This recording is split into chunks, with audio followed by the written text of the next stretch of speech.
Well, first off, I would like to thank Mira, Dr. Rutter, and the entire team here at NIH for inviting me to speak today. My name is Lindsay Gensel. I live just outside of Minneapolis, and I'm very proud to call Minnesota my home. I'm a multimedia journalist, storyteller, and patient advocate. And if you find me on LinkedIn, you will also discover that I call myself a professional patient as well as a contributor to science because, as many of you can relate to, my health over the last few years has become my full-time job.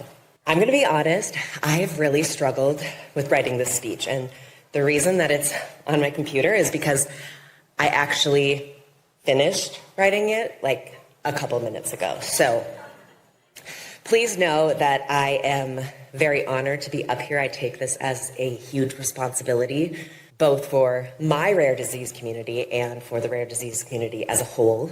I am kind of the worst combination of a procrastinator as well as a perfectionist, so that's what we're working with.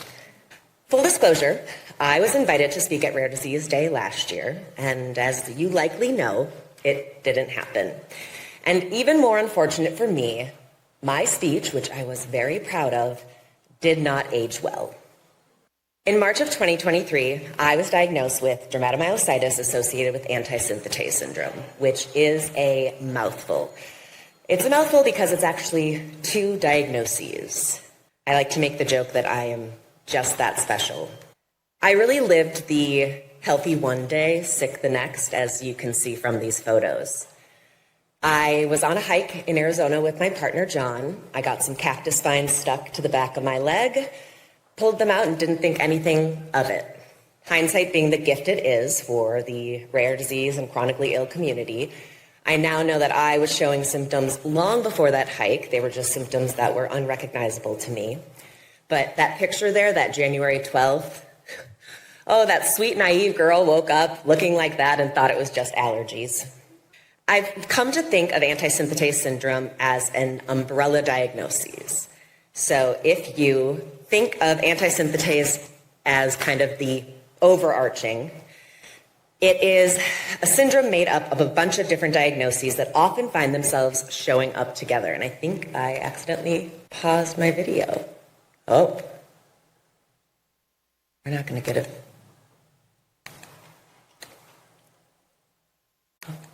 No? Okay.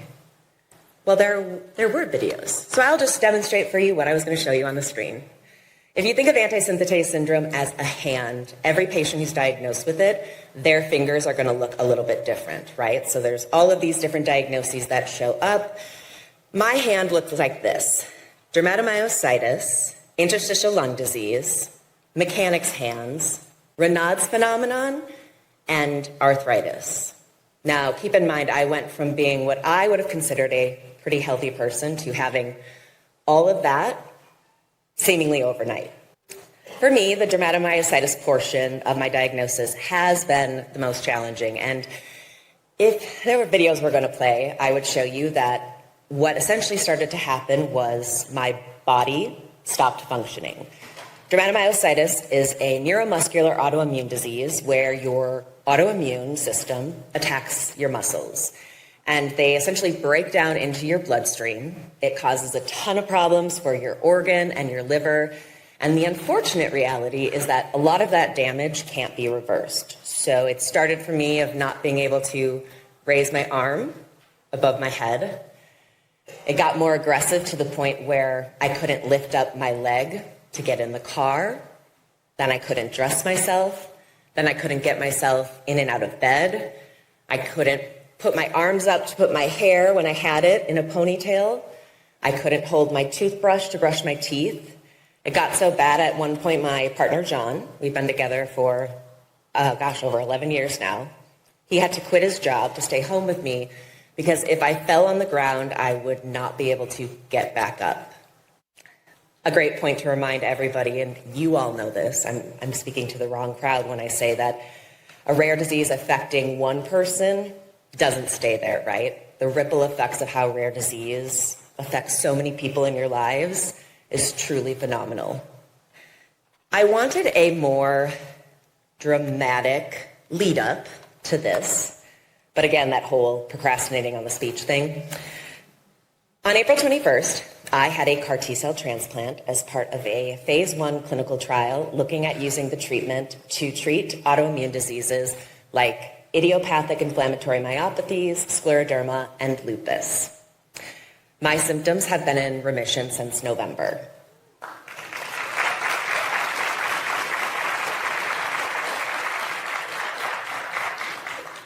Getting into the trial was so much work. The title of my speech, right, The Full-Time Job of Living Rare, we're all so well-versed in what it means to be a professional patient. One of my proudest facts to tout, because keeping this the too long didn't read version of this, is 2 years before I was diagnosed with DM and Antisynthetase Syndrome, I was diagnosed with ADHD. I was almost 35 years old, and it was like receiving a manual for my brain. And I truly, truly know, it's not that I believe, I know had I not been diagnosed with ADHD in 2021 and had all of that time to work on myself before getting handed what I've dealt with this last 3 years, I wouldn't have survived. My missed appointment rate in a healthcare system where the average rate is like 35 to 40% is 2%. And we're talking, I had 200 appointments in the first year alone. And I was so proud of that because, as I keep saying, it's so much work to be sick, and it's even more work to stay on top of what you're dealing with and to push forward with treatments. So when I say that getting into this trial was so much work, I really mean it. I learned about the trial when I attended my first conference with the Myositis Association, and this was in September of 2024. And I went home and I hit the ground running. I will say that the site coordinator who I first started talking to is no longer there. And a part of me thinks it's because I bugged him so much. It got to the point where I was literally leaving in the email, if I don't hear from you from this date, I will be reaching back out. It took 6 months to get my screening test appointments scheduled, and we had to travel out of state for it. That's the reality for so many of us in the rare disease community. There was a site in Minnesota, 90 minutes from my home, but they were only working with patients with lupus. So the closest site for me was Denver, which is a 2 to 2.5 hour flight. You have to keep in mind TSA, getting there early, getting on the flight. It's been a lot, but it's also been worth it, right? The sacrifices that I've made over the last few years, the sacrifices that my partner's made, the fact that in this entire time we've been together and we've been dealing with all of this, he's never once made me feel like a burden, even when we continually drain our savings to pay for treatments, to cover costs that aren't reimbursed by the clinical trial. It's overwhelming, and it's taken over my life. It's truly been a miracle being in this trial. I wasn't even sure that it was going to happen because right about the time that I was enrolling and dealing with all of the paperwork that I had to send them to make sure that I qualified for the phase 1 part of the trial, it's right about the time that all the funding cuts we've all dealt with over the last few years were starting. Day after day, I would get text messages from my family. Are you sure your trial's safe? I would get messages online from, I call them internet friends, right? But they're really people you've never met in person, but who have followed my journey, or people who I've met through the rare disease community who are now lifelong friends, who reached out and asked, are you sure this is going to happen? And I was very, very lucky that it did happen. But I know that that's not the case for everyone. And I'm sure that there are people here today, or there are people that are watching at home, who had their trials cut, who had their funding cut, who are still not certain what the path looks like moving forward. As I mentioned, I'm a journalist. When I got sick, I was hosting and producing a podcast about ADHD for a telemedicine mental health care company. But before that, I worked in newsrooms. And I have to be honest, I stopped watching the news in August of 2023 because it just got to be too much. It was a decision I made in the midst of my worst flare-up. It was the one that landed me in the hospital for 24 days, and I just couldn't carry that around anymore. But that doesn't mean that I've put my head in the sand, right? I've figured out a way to focus my energy, to pay attention to the things that matter to me. And even though my trial went well and my body responded well, I have been paying attention to what's been happening to this community. Because even if my symptoms never come back, this is a community that I'm in for life. I made the joke the other day that they got the wrong person healthy, because if you thought I was tenacious before this, my goodness, what I'm gonna do now with a body that wants to work. I'll start by saying, while I'm so grateful to the healthcare and science reporters in this country who chase down leads and stories, I'm concerned by how many really important stories are slipping through the cracks. I'm concerned when I hear NIH leadership reference the slogan, "Make America Healthy Again," when healthcare institutions across the country are scrambling to figure out a path forward after Congress cut what's expected to be an estimated $1 trillion in reduction for Americans and their healthcare over the next 10 years. One of those healthcare facilities is the institution where I was diagnosed, the place I've received my treatments for the last 3 years, Hennepin County Medical Center and Hennepin Healthcare. I'm concerned about what will happen, not just for the entire state of Minnesota, if in a year HCMC no longer exists, but I'm also concerned for the rare disease community on what will happen if it closes. I learned this week that HCMC, Hennepin Health, is one of the only healthcare systems in the region that will treat patients with Huntington's disease. I learned that shortly after I learned this administration plans to withhold Medicaid funding that I have relied on through my journey to my entire state. I'm concerned that without immigration reform, our country and this community will miss out on attracting the world's best talent.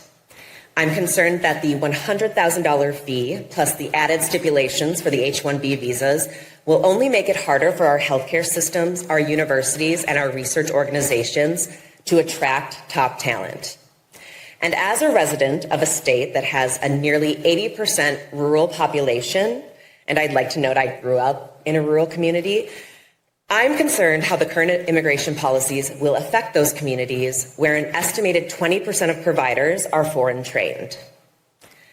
I'm concerned when I hear leadership saying they are shifting the focus away from long-standing researchers who aren't publishing data fast enough to finding more cutting-edge research, especially when a 2018 study for looking at the 210 new drugs that were approved by the FDA from the years 2010 to 2016 found that all of them, every single one, had been developed out of early basic research funding here at the NIH.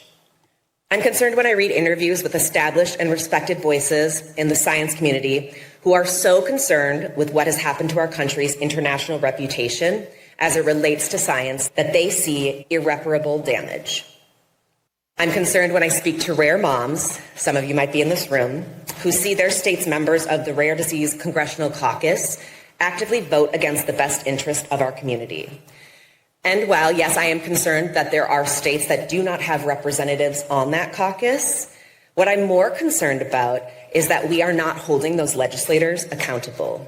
That nearly every special interest group in this country gives out scorecards to their legislators, but we steadfastly hold on to the idea that we can be nonpartisan. And I'm concerned when I hear our leaders encourage us to keep coming to Congress to tell them what we need when our requests are rarely answered.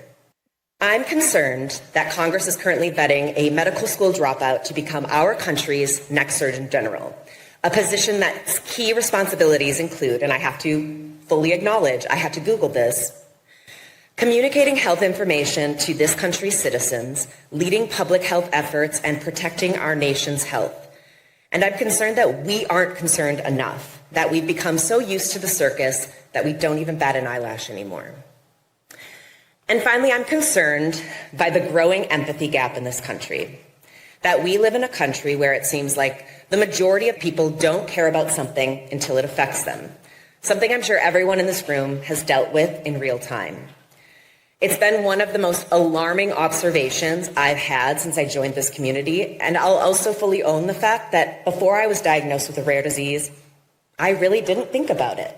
I didn't think about the funding that was going to our top researchers. I didn't think about the concerns with that.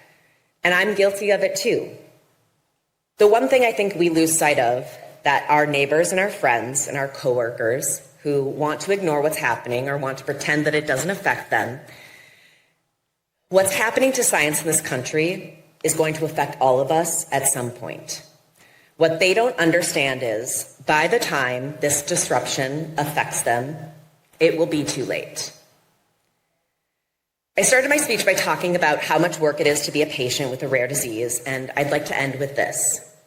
I truly had no idea how much work I would have to put in to defend science, to defend healthcare providers, to defend research and its guidelines. I had no idea how much work this would be. And I am a middle-aged, middle-class white woman from a state where we take care of our people. I've only been in this community for 3 years, so please know I'm not criticizing your work. I don't expect immediate changes, but I've struggled with how so many of us try to toe the line. This is what I have been carrying around, as I'm sure many of you have as well. It's just another unpaid job I didn't sign up for, I didn't want, but it's a hat that I've had to wear. Thank you.